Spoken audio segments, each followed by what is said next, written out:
शब्दों की शक्ति कम होती है। असली शक्ति तो शांति और चुप रहने में है। मौन एक शक्ति है जो हमारी आत्मा को शांत और मजबूत बनाती है। जितना हम चुप रहते हैं उतना ही हम अपने अंदर की आवाज को सुन सकते हैं।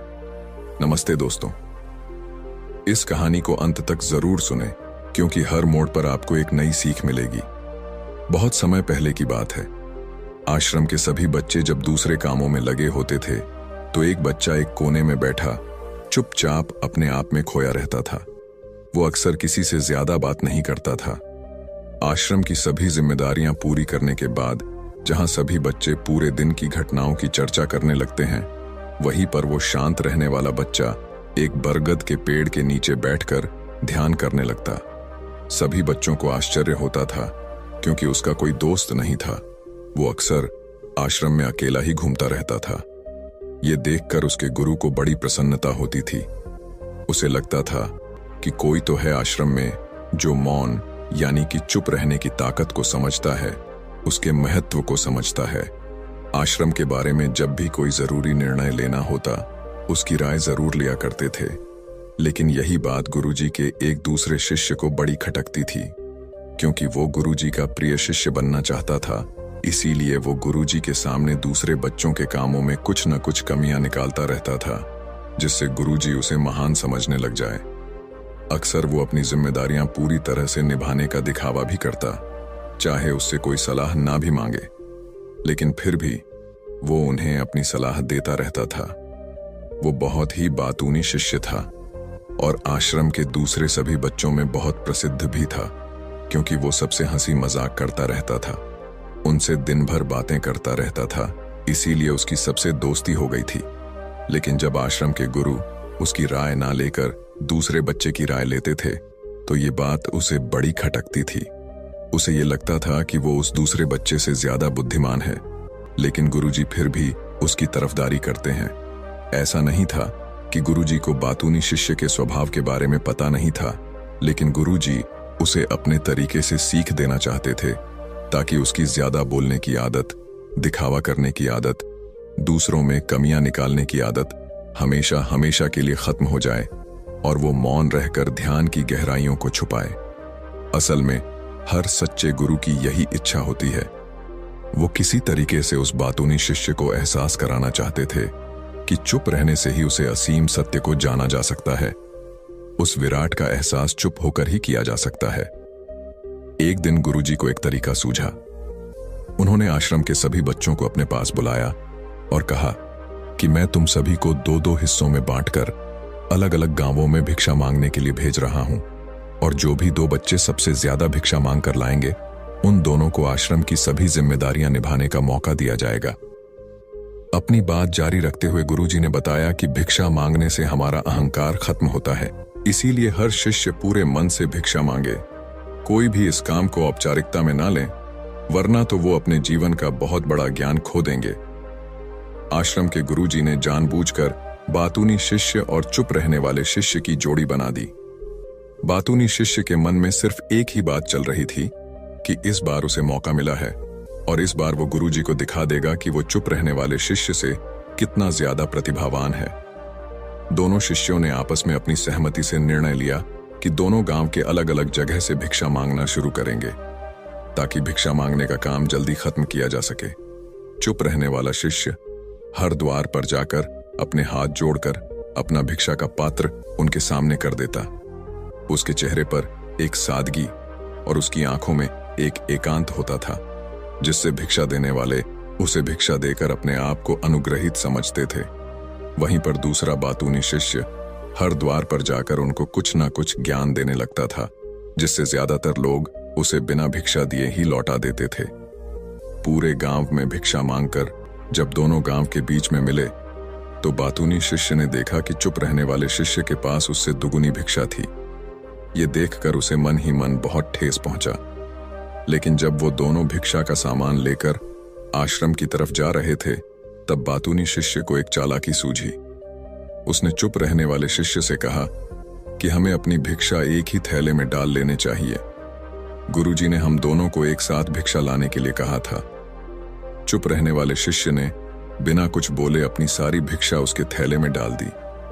बातूनी शिष्य मन ही मन बहुत खुश हो रहा था कि अब गुरुजी को यह पता नहीं चलेगा कि ज्यादा भिक्षा हम में से किसने मांगी।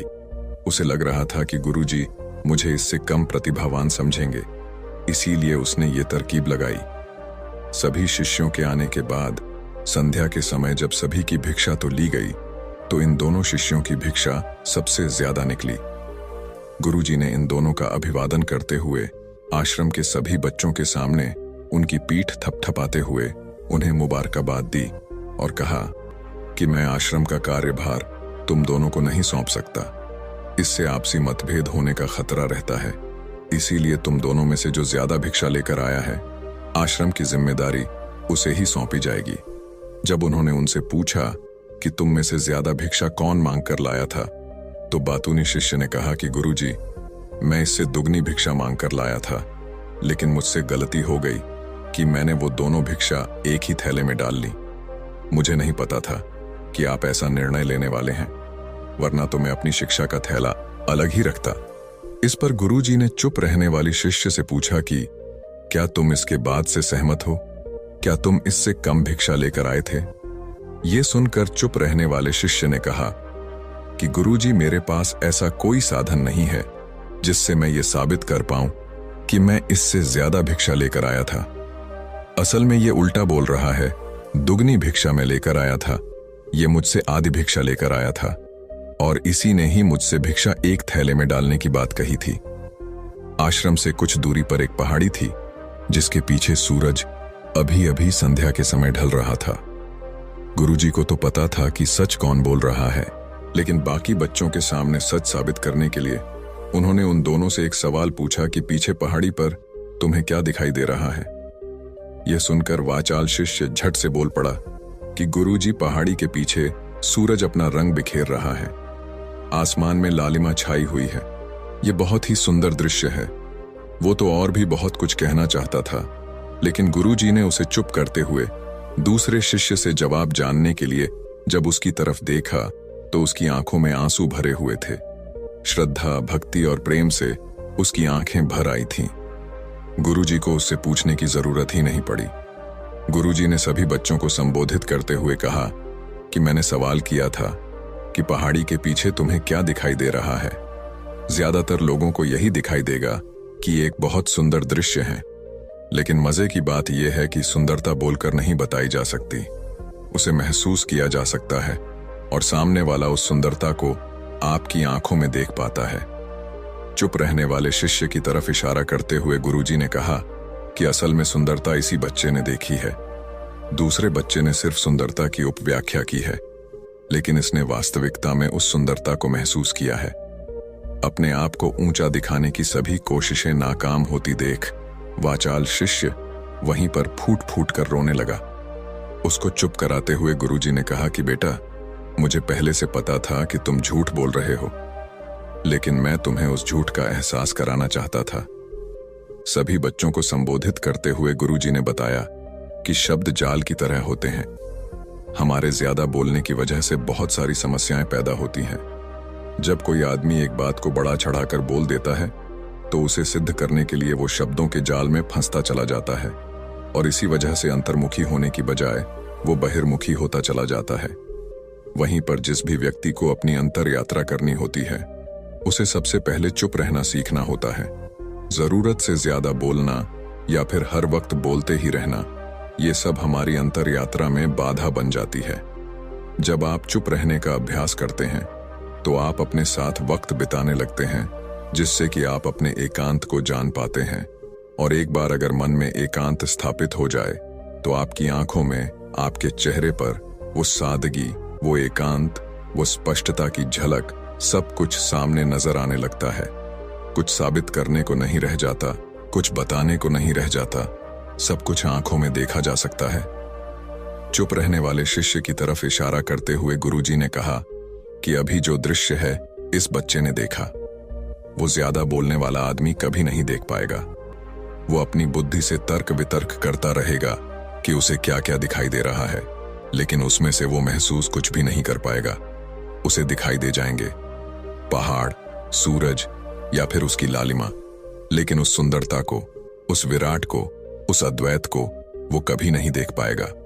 अगर चुप रहने की कला सीखनी है तो तुम्हें सबसे पहले एक बात ध्यान रखनी होगी कि तुम्हें किसी को भी प्रभावित करने की कोशिश नहीं करनी है। ज्यादातर लोग इसी वजह से ज्यादा बोलते हैं क्योंकि वो दूसरों को प्रभावित करना चाहते हैं, अपने आप को साबित करना चाहते हैं, और उस साबित करने के चक्कर में वो शब्दों के जाल में फंसते चले जाते हैं और धीरे धीरे वहीं उनकी आदत बन जाती है।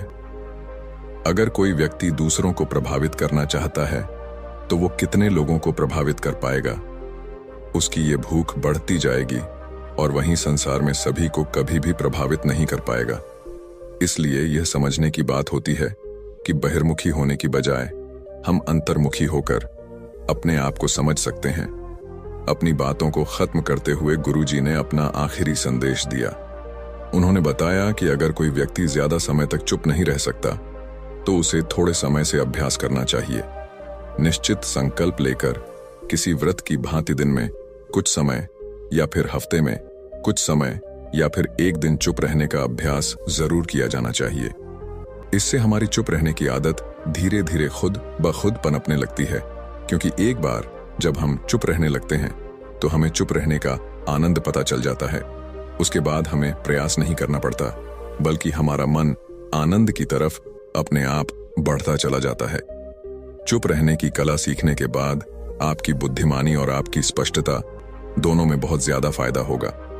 वास्तविकता में जिसे दर्शन कहते हैं वो मौन रहकर ही किया जा सकता है। इसके बाद सभी बच्चों से कुछ समय चुप रहने का संकल्प लेकर गुरुजी ने अपनी बात खत्म कर दी और सभी बच्चे रात्रि का भोजन करने के लिए एक साथ भोजन कक्ष में पहुंच गए।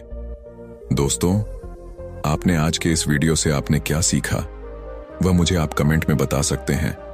इसी के साथ उम्मीद है कि आपको आज की वीडियो पसंद आई होगी, तो इस वीडियो को उस इंसान को शेयर करें जिससे यह कहानी सुनने की जरूरत है, और उसी के ठीक बाद चैनल को सब्सक्राइब करें। तो चलिए फिर मिलते हैं ऐसी एक और नई वीडियो में एक नए मैसेज के साथ। तब तक के लिए अपना ख्याल रखें। धन्यवाद।